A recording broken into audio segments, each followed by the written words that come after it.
Hello and welcome to the SBK Betting Podcast, a Cheltenham Festival Day 1 special. On this podcast, we'll be talking about ground updates, any key entries and non-runners, main talking points, and provide our naps and next bests. This mini-series will be running throughout the whole week of Cheltenham as well, so make sure you come back to see every single episode. Now, before we get started, if you haven't yet got an SBK account, get one right now for the Cheltenham Festival. You make an account, bet £10, get £10 in free bets, T's and C's apply. Perfect time to do that. Right, let's get into it. Tom Collins here in the hot seat. And as always, I'm joined by tipping hotshot and horse supremo, Ross Millar.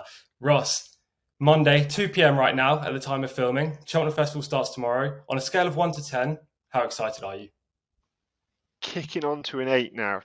A Tom, I'm going to call you, not TC. There's only one TC, and that's Trevor Clark, who's been commenting on every YouTube video. I think he is SBK Betting Podcast #1 fan. So you're Tom this week. I'm going to try really hard to stick to that. Yeah, I'm kicking on to about an 8 now. I try really hard just to take it in and not just jump ahead and start looking at Thursday card and Friday card and deciding what I'm going to be doing too early. I think there's an awful lot of clues to be had on the first day, as I'm sure we'll get into. And I do try and pace myself now. I'm getting a little bit older and hopefully a bit wiser. Yeah, I'll be Tom from now on. TC, Trevor Clark, by the way, thank you very much for commenting on all of our podcasts. I'm glad you enjoy them, and we appreciate the fact that you comment and like the pods as well. I'm also a solid 8 out of 10, I think, in regards to excitement coming up towards the Cheltenham Festival. Maybe I'm a 9 out of 10 tomorrow morning when I wake up, when we're on the first day. I think I only really get to a 10 out of 10 on Breeders' Cup, but we're close to it with the Cheltenham Festival this year.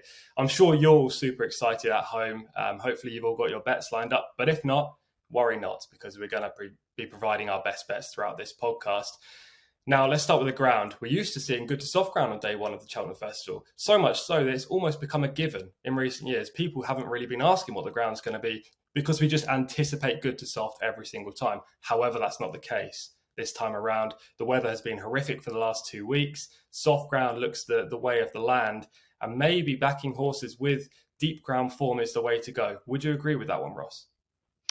I think that's the percentage call. You make a good point. It used to be quite a little betting market, didn't there, on what would be the ground for the opening day of the festival. That's long gone. I think soft ground is the percentage call. I've been to enough Cheltenhams to know that it doesn't take a huge change in the wind direction and that sort of thing for patch of rain just to miss the racecourse. And it has only got to miss the course. It hasn't got to miss Cheltenham. But yeah, I think soft ground. And I think it's certainly adjusted slightly the way I was looking at playing a couple of races. I think soft ground, but don't just assume that it's going to be soft ground Tuesday and soft ground all week, because what it will mean is they won't be able to water Tuesday night because of the sort of uncertain forecast. So it could be that Wednesday gets a little bit quicker, but I think there is a fair certainty that rain for Thursday. Yes, exactly that. I was going to mention this point after, that Wednesday could be the quickest of the 4 days. Thursday, there's anticipated rain, lots of showers, and that could open the ground up for Friday in the Gold Cup. But let's get involved with the Tuesday action first. We can get to the Friday action on Thursday when we film this podcast. The featured event on Tuesday is the Champion Hurdle at 3:30 p.m. But Ross and I aren't going to preview that. Ross didn't know this, but we're not going to preview it because it's just a one-horse race. Everyone that's watched the Cheltenham Festival Anti-Post podcast will know that we're both massively in favour of Constitution Hill, who's currently available at 4-11 with SBK. State Man's 10-3 or 130 if you prefer, and it's 14-1 bar with Vauban, etc., making up the field. As I say, we're both with Constitution Hill. It would arguably waste time if we give our reasons because they've been plauded around all of these preview podcasts throughout the last couple of weeks and indeed months. So we'll go on to bigger and better information here with Cheltenham.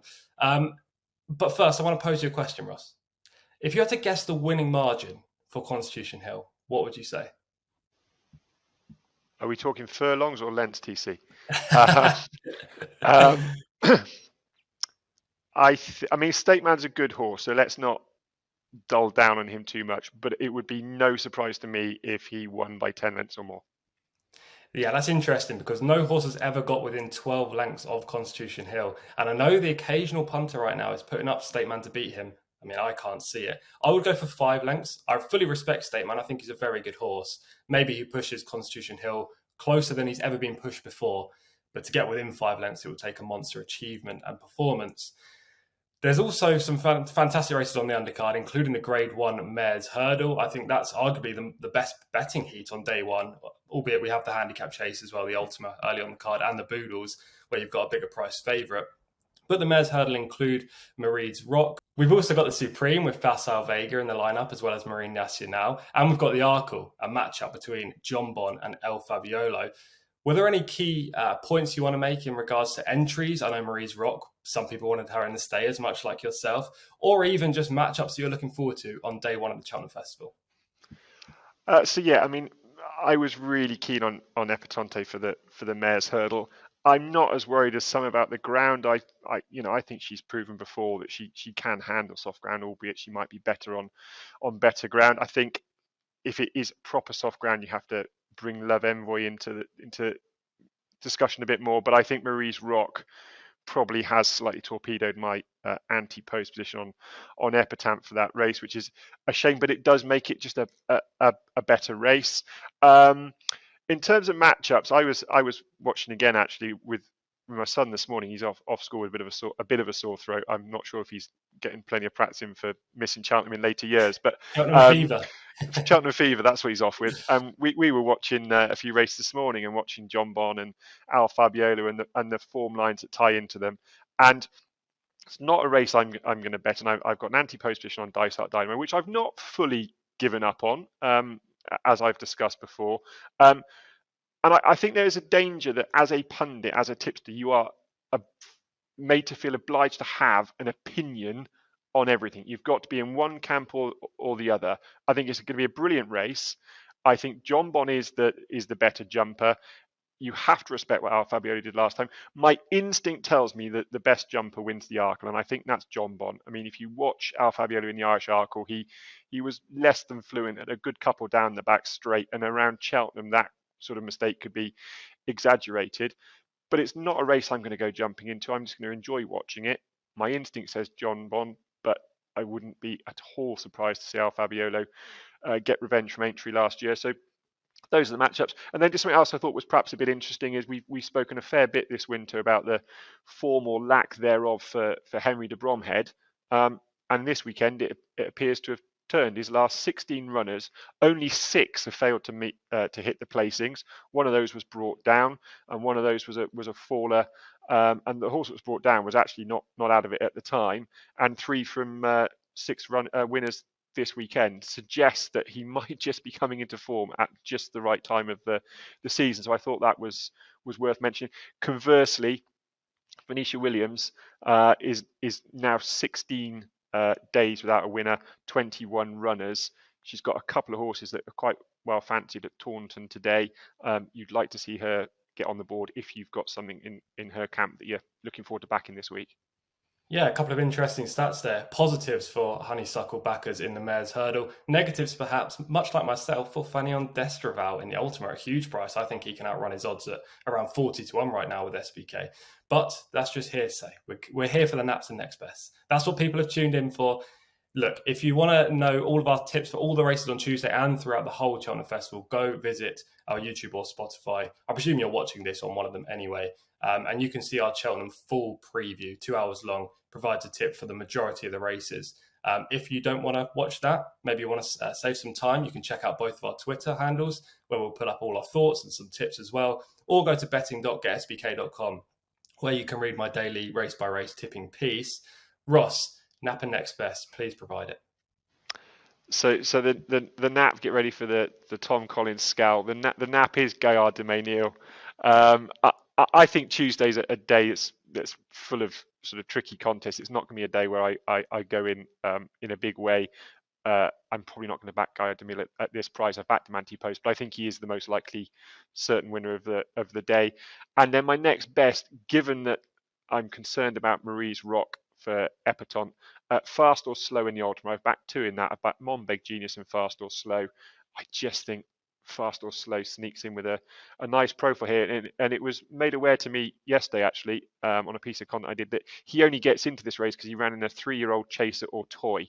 That's the sort of thing that Martin Brazil would have been well aware of. He's running 2 graded chases over 2 miles, now steps up to 3 mile 2. He was full of stamina in last year's Coral Coral Cup, where he was a very narrow second. I think he'll suit the course. I think this smells a bit of a plot job. I know the Irish don't have a great record in this race, but I think he might just change that tomorrow. Gaia de Manil's even money for the National Hunt Chase at 5:30. What price are we looking at for fast or slow right now, Ross?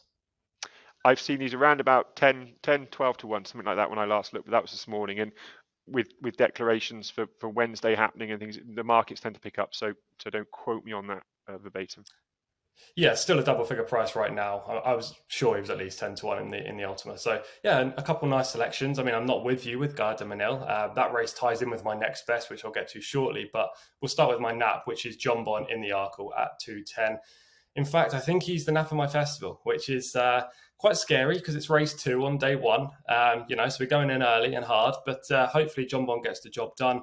I've been really impressed with all 3 chase starts this year. Last time out, I know people were doubtful about how well John Bon ran, but I think it was just overestimated, the fact that he didn't win by as far as many people anticipated. Warwick caught him out slightly. Great ride on Calico from Harry Skelton, and John Bon still managed to overcome adversity by winning that race and a shade comfortably as well at the line. Prior to that, he was super impressive in a couple of novice chases. Last season over hurdles, he beat El Fabiolo with no excuses for the runner-up at Aintree, a track that would have suited him more than John Bon. I think he confirms that form in the 2:10, the Arkle, on Tuesday. The next best, National Hunt Chase, Mr. Coffee, for me, at 10 to 1 currently with SBK. Hopefully we get the winner, one of us, either Gaia de Manil or Mr. Coffee. I'd be quite surprised if we didn't, to be fair. They look like the 2 leading players in the race. I agree that Gaia de Manil has the class. He deserves to be favourite. I just think even money's a touch too short for a horse that struggles to get his head in front. And also, when he ran in the Irish Grand National, I wasn't convinced he stayed that 3 mile 5 furlong trip overly well. And it's 3 mile 6 on Tuesday. He could be 10 lengths clear going up the hill and it won't matter. But I'll take my chance on Mr. Coffee at a bigger price, who's been laid out for this race. He ran fantastic when second in the Kim Muir last year, especially given how badly he was hampered early on. And Derek O'Connor has got that familiarity now with Mr. Coffee. He rode him last time at Uttoxeter when the buttons just weren't fully pressed on this horse. He's been aimed at the National Hunt Chase. I got 25 to 1. I'm sure. I think you did as well, right, Ross? Yeah, it was one on the preview podcast where I think it was Coffees all round. All 3 of us were pretty keen on Mr. Coffee at a decent price.